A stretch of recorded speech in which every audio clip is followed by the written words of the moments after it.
Godda's willkommen in einem neuen video, or welcome to another exciting video, in this case part 10 of my Star Trek TOS timeline series of videos. In this video I'll be discussing the exploration and colonization of the Sol system, and for those who don't know, Sol is our system. I must note, the timeline of the Star Trek TOS universe is not our timeline. Some pivotal event occurred in 1968 or 1969 which caused the timelines to diverge, which I discussed in my previous videos. One effect of this change is the different focus on space travel. In the Star Trek TOS timeline, space exploration and colonization occurs much more than it does in our timeline. The two global conflicts and the appearance of the Vulcans may have been the cause of this. Going through all the objects in our solar system, let's start with the moon. The only mention of the moon is in the episode Tomorrow is Yesterday and the episode Return to Tomorrow, and in both cases it's in reference to the first landing on the moon, no colonization attempt. There is only one mention of Mars in Return to Tomorrow, which was a comment about going to Mars, which I assume is exploration and eventual colonization. Kirk states, "They used to say if man could fly, he'll have wings. But he did fly, he discovered he had to. Do you wish that the first Apollo missions hadn't reached the moon? Or that we hadn't gone on to Mars and then to the nearest stars?" We do have two comments about Martian colonies, of which there must have been at least three. However, these are colonies established by Mars, which means Mars must have sent out colonists when it was just called Mars and not part of any unified alliance with Earth. Venus is only mentioned once, but it's not the actual planet. Instead, it's a drug called Venus drug. This could mean the drug is named after the goddess Venus, or it could mean it comes from the planet Venus. I suspect the former, which could mean Venus is never terraformed in the TOS timeline. Real shame. Jupiter is never mentioned in the TOS Star Trek scripts, except in the Roman world where it's the name of a car. However, we can assume exploration and exploitation of its moons occurred in the same manner as what probably occurred with Saturn. Saturn is only mentioned once in the episode Tomorrow is in Yesterday, unless of course you have to ignore the Roman world where Saturn is again used as some sort of product name. In this reference, a Earth-Saturn manned mission is discussed. I have assumed this occurred in 2009 using a DY-300 or DY-400 class spacecraft. Could have occurred earlier. There is no mention of Neptune or Uranus, and Pluto is only mentioned as the Enterprise goes past it. There is no mention of the asteroid belt in Sol in the scripts. However, we do know from the episode Operation Annihilate that the Federation does mine asteroid belts and has bases on the asteroids as well, not in the Sol system, but elsewhere. You would assume something similar would occur in the Sol system as well. In order to understand how the Earth explored and colonized the Sol system, we need to take this minimal information and use related events to construct a possible historical theory. As Sherlock Holmes used to say, at least I think he used to say, any theory which fits all known facts can be correct, thus we should start with the simplest one first. Interestingly enough, the most significant fact which helps us build a historical theory for the Sol system exploration and colonization is the fact we have Martian colonies, at least three. These are not colonies on Mars, they are colonies founded by Mars. This means Mars must have been a fully functioning independent nation with the ability to send colonies to another star system. Our history of the Sol system has to ensure Mars is able to achieve this. Just a quick note, the concept that these are colonies of Mars is based on the fact that Colonel Green was a dictator on Mars. It's equally possible that Mars was never colonised. It was always quite minor and only consisted of 3 domes on it. However, I doubt if this is the case. I do believe Mars was colonised and that it sent out 3 colonies in turn. And that's the basis I'm going to be using for my historical theory. The earliest date for the exploration of Mars is probably the late 1970s, if the Apollo mission landed on the moon in 1969 and then sent a succession of follow-on missions during the decade to found and move base. The next challenge may well be a mission to Mars. Remember, in this timeline, the space race almost certainly is continuing, and the linear path we experienced between, up to 1969 is assumed to be continuing. Manned primitive spacecraft could have started going to Mars in 1979 with a similar profile, to the moon exploration, setting up a base in the late 1980s. This may have allowed the US to set up a small base on Mars before World War III in 1986. World War III would have caused a halt to this plan, but we know the US developed and built the DY-100 during and shortly after World War III, so the delay may not have been that significant. Perhaps there was a ferocious space race with the USSR still occurring, and there was actually a Soviet base on Mars as well. This may have occurred if Korolev didn't die when he had an operation in Moscow, and the Soviet N-1 booster was successful as a result. The key to colonise Mars is the development and construction of the DY-100 interplanetary spacecraft in the early 1990s. I'd suggest 1992 or 1994 to allow Khan to modify it and escape in 1996. The other factor to consider is the Mars War. While this may never have occurred based on the TOS timeline, let's see if we can make this happen in the timeline without breaking any of the facts that we have in the script. This war apparently occurred in the early 21st century, which at the latest is 2049. Mars must be colonised, developed, independent, and able to send colonists to other systems by this date. Thus, the colonisation, development and independence of Mars must have occurred between 1992 and 2049.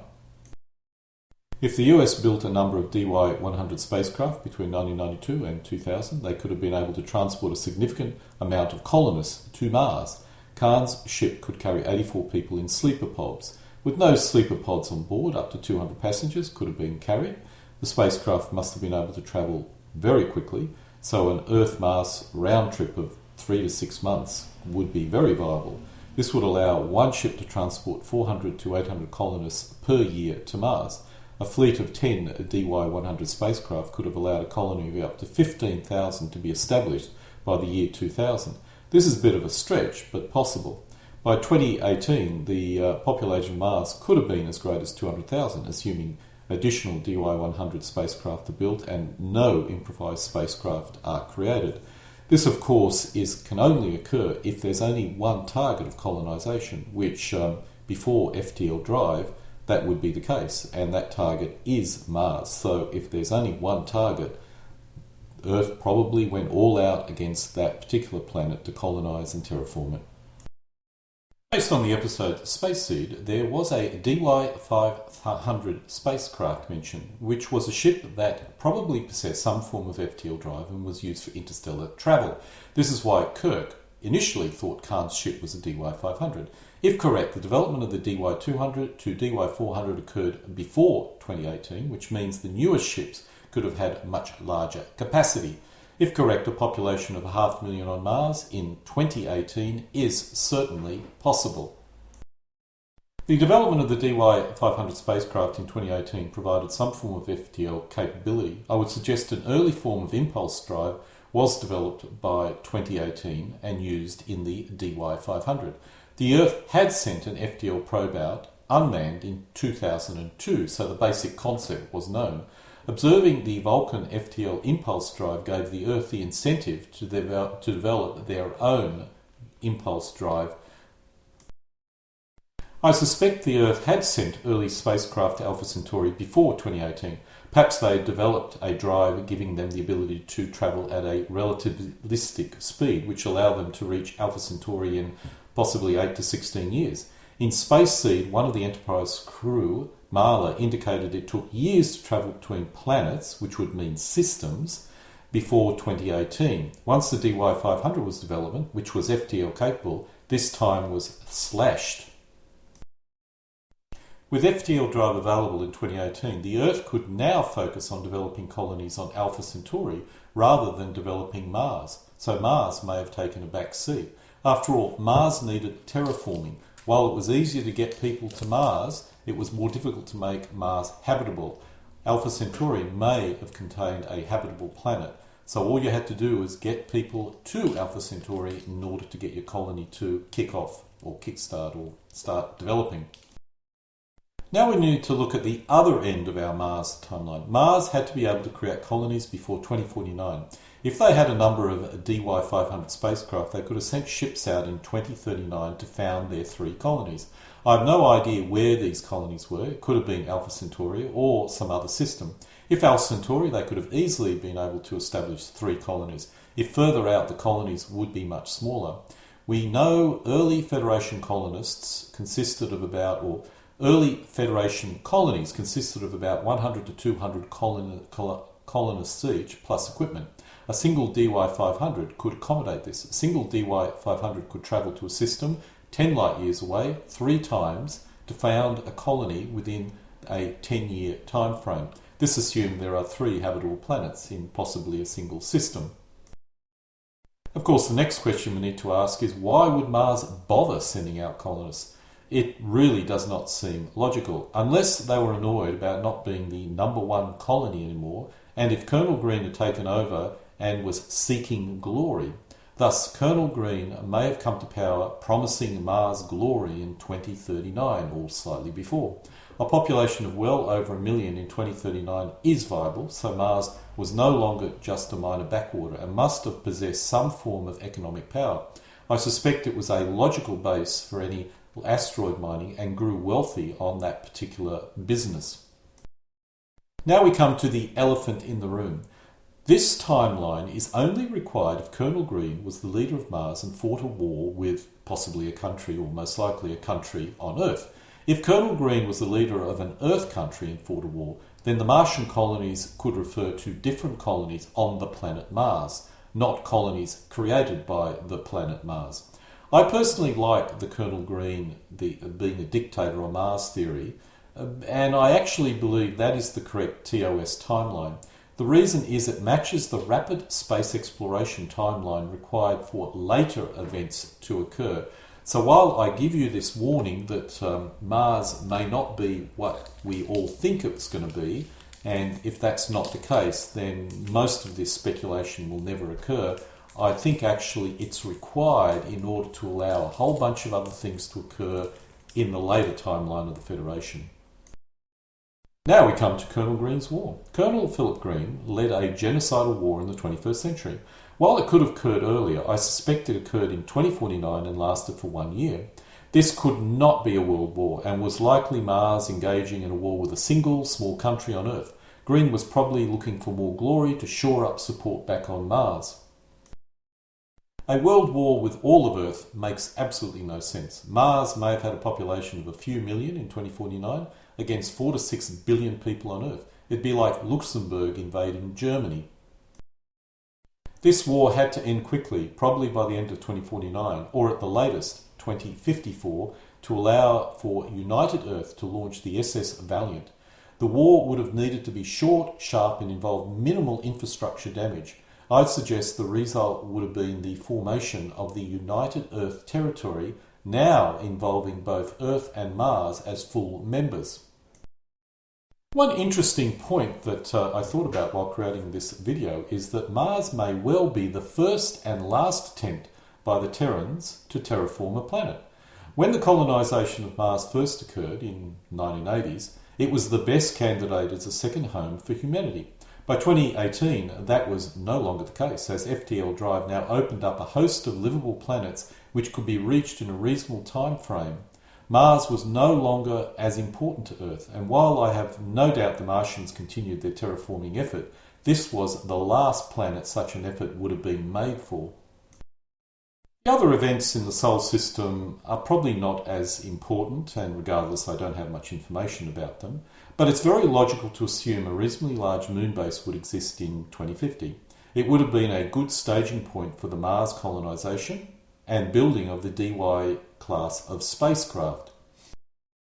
I also suspect a great deal of mining would have occurred in the asteroid belt, using Mars as a supply depot. This would have been rather extensive by 2050. We know the US completed the Earth-Saturn probe during a DY-300 or DY-400, the type of spacecraft is a guess, in 2009. If that occurred, then any manned mission to Mars would have occurred earlier, possibly 2007. This could have used an earlier spacecraft, let's say a DY-200 spacecraft. By 2050, I would suspect most of the moons of Jupiter and Saturn would have bases, research and mining bases for the most part. I don't think people would live in such locations where it was possible to go up to a pristine planet in another system on a nice fast FTL drive. By 2050, the main focus was exploring other systems. The Sol system was probably fully exploited and was being extensively developed. Because there were many pristine worlds in other systems, there would have been few, if any, space habitats. Why bother when you can have a nice, beautiful world to just simply dump 100 to 200 colonists on it, plus equipment, and let them go forth and multiply? Another interesting key event would have been the formation of a multi-planet United Earth territory, which would have now included Earth and Mars. I possibly suspect Colonel Green was the catalyst for this occurring.